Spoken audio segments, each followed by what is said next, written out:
In 1258, the Mongol Empire feared nothing under the sky, no army, no wall, no god strong enough to stop them. Then one morning near the Yellow River, the horizon itself seemed to rise, gray and impossible, taller than any mountain the scouts had seen. It was not a ship the Mongols understood, because ships like this would not exist for another 700 years of human history.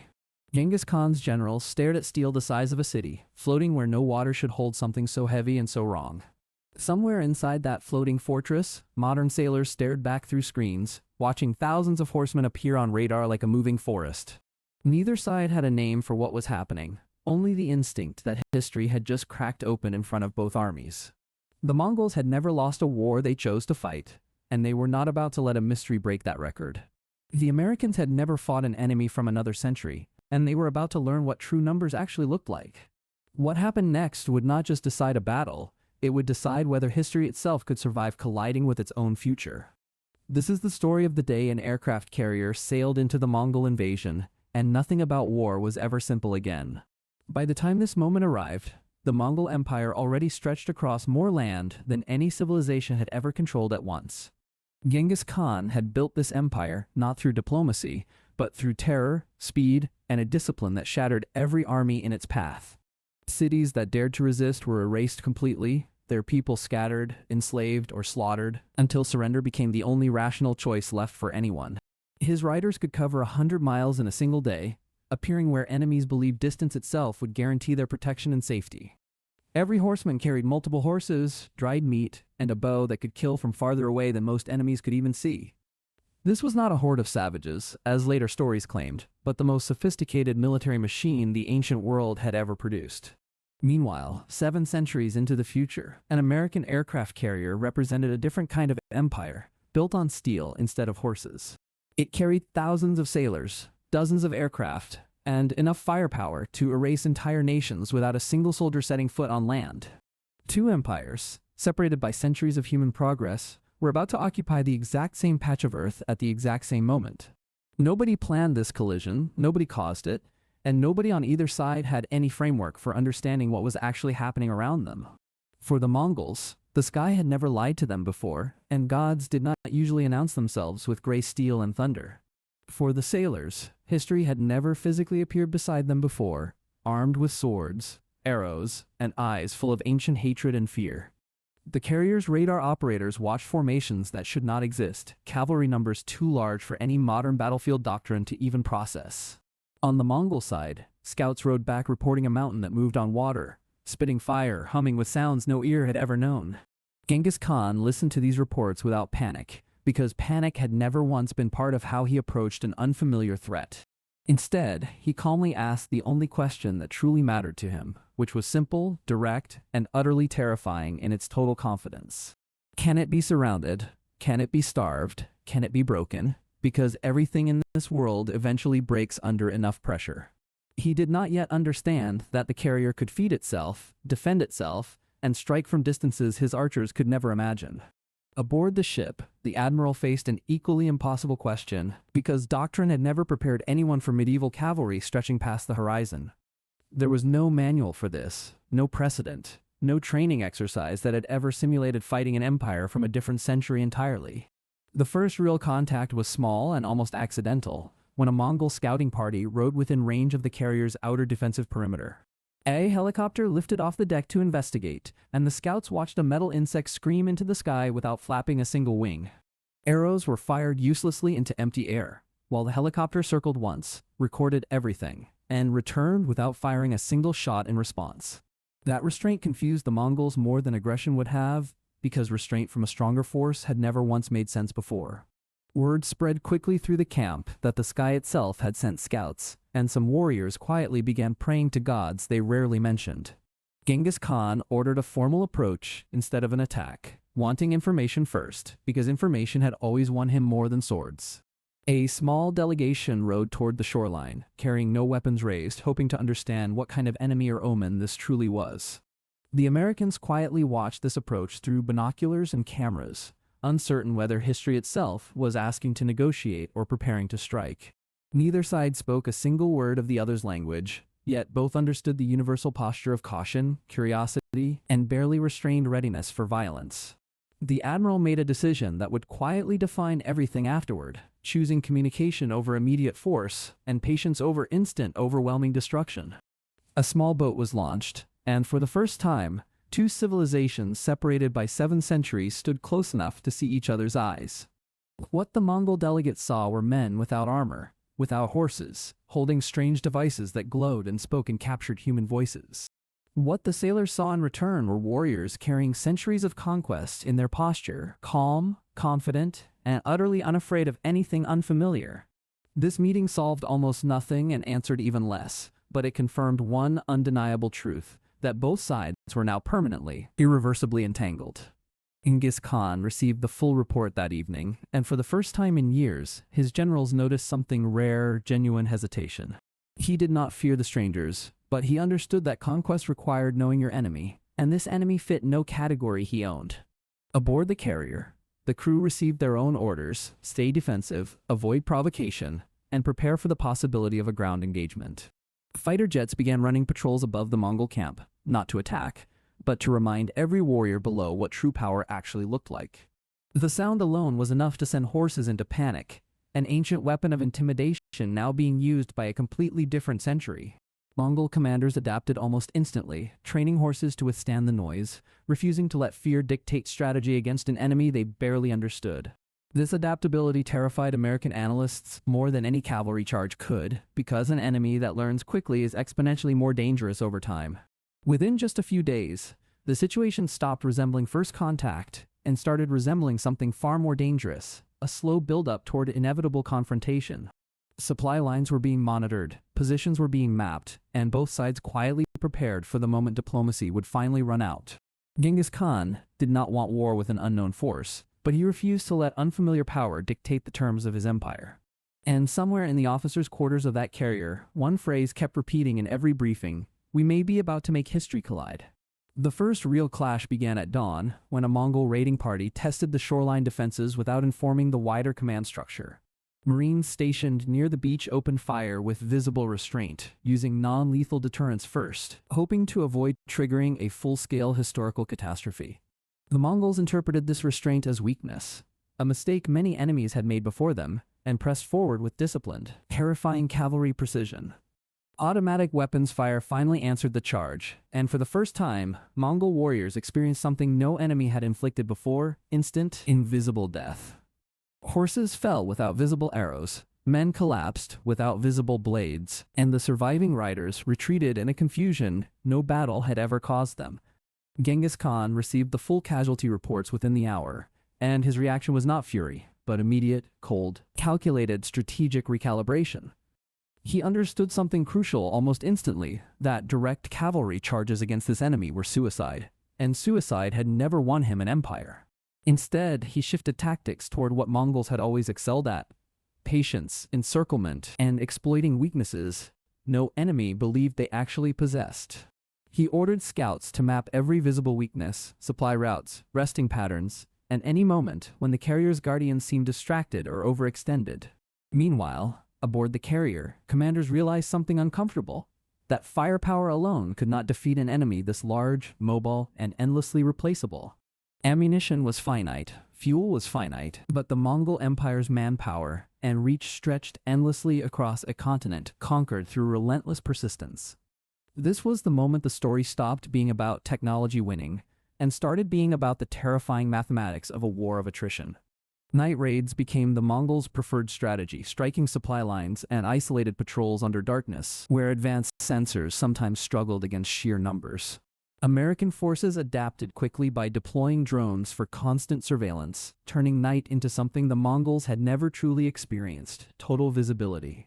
But numbers have their own kind of intelligence, and Mongol commanders began using decoys, false campfires, and misdirection to confuse automated detection systems. Every tactic the Americans introduced, the Mongols studied, adapted, and eventually found a countermeasure for, proving conquest was never accidental for this empire. A pivotal battle occurred near a wide river crossing, where American forces expected a fairly easy defensive stand against disorganized cavalry formations. Instead, Mongol engineers, borrowed from their conquered Chinese territories, diverted the river itself, flooding prepared positions and forcing a chaotic tactical retreat. This revealed something the Americans had underestimated completely, that the Mongol Empire commanded the knowledge of every civilization it had already conquered. Chinese siege engineers, Persian mathematicians, and Central Asian metallurgists all contributed expertise that made this empire far more advanced than anyone assumed. The carrier's advantage in raw firepower remained undeniable, but raw firepower was proving insufficient against an enemy this adaptable and endlessly resourceful. Casualties mounted slowly on both sides, and for the first time, American commanders openly discussed the possibility of a genuine strategic stalemate. Genghis Khan, sensing hesitation, offered something unexpected, a temporary truce, not out of weakness, but out of calculated respect for a worthy opponent. He had learned that some enemies were better absorbed through alliance than destroyed through endless costly warfare that benefited no one involved. The American command considered this proposal carefully, aware that continued conflict risked catastrophic consequences for a timeline nobody fully understood or controlled. A ceasefire was cautiously arranged, monitored by drones above and cavalry scouts below, two suspicious powers agreeing to a fragile, temporary peace. During this pause, something remarkable happened. Quiet cultural exchange began, sailors trading tools for horses, warriors marveling at strange machines up close. Genghis Khan personally requested a meeting aboard the carrier, wanting to understand the source of this impossible power with his own eyes. What he witnessed changed something in him permanently. Not fear exactly, but a profound recognition that conquest itself had limits he never imagined. He stood on a deck built from a future he would never live to see, surrounded by weapons capable of erasing his entire empire. Yet, instead of despair, he felt something closer to ambition, a hunger to understand, adapt, and eventually match this unimaginable level of power.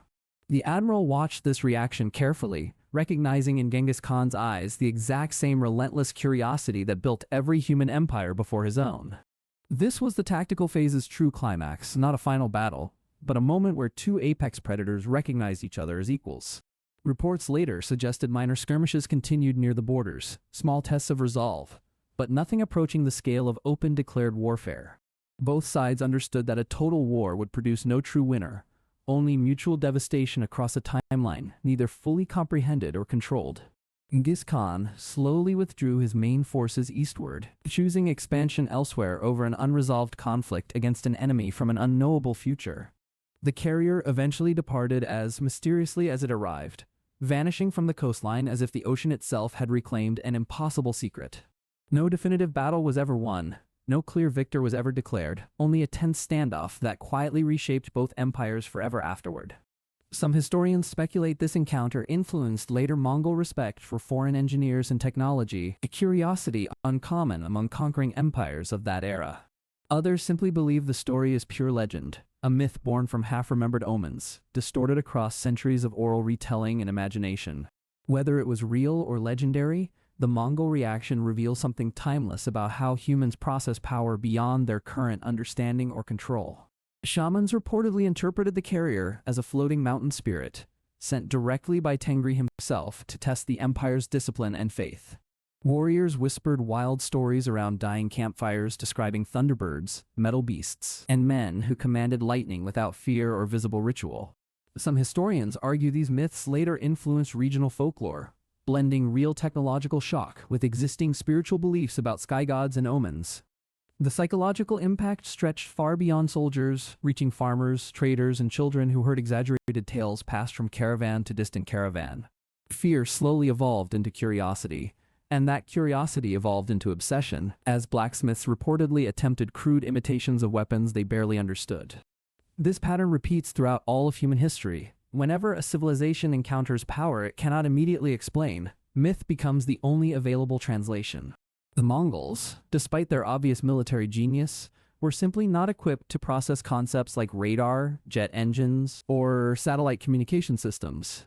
Yet, their response was not paralysis, but adaptation, the same trait that allowed them to conquer dozens of vastly different civilizations before. This encounter, whether real or imagined, forces us to ask an uncomfortable question about how any society responds to overwhelming, incomprehensible power. Does advanced technology inspire worship, rebellion, imitation, or complete psychological collapse? And which single reaction actually defines true human nature most accurately? The Mongol Empire chose imitation and expansion, refusing to be permanently intimidated by something it could not yet fully comprehend or replicate. This choice, more than any battle, defines why the Mongol Empire remains one of history's most studied examples of ruthless practical adaptation. Meanwhile, American sailors slowly returned home with stories nobody could verify. Tales dismissed as exhaustion, hallucination, or simple wartime exaggeration and confusion. Official records, if they ever truly existed, were reportedly lost, classified, or quietly buried beneath far more conventional historical narratives and priorities. This is often how history treats impossible encounters, erasing them, distorting them, or transforming them into convenient legend instead of documented fact. Yet the questions raised by this story remain relevant regardless of its historical accuracy, because they reflect timeless human anxieties and ambitions. What happens when overwhelming power meets relentless human ambition, and which of those two forces ultimately proves more dangerous across the span of centuries?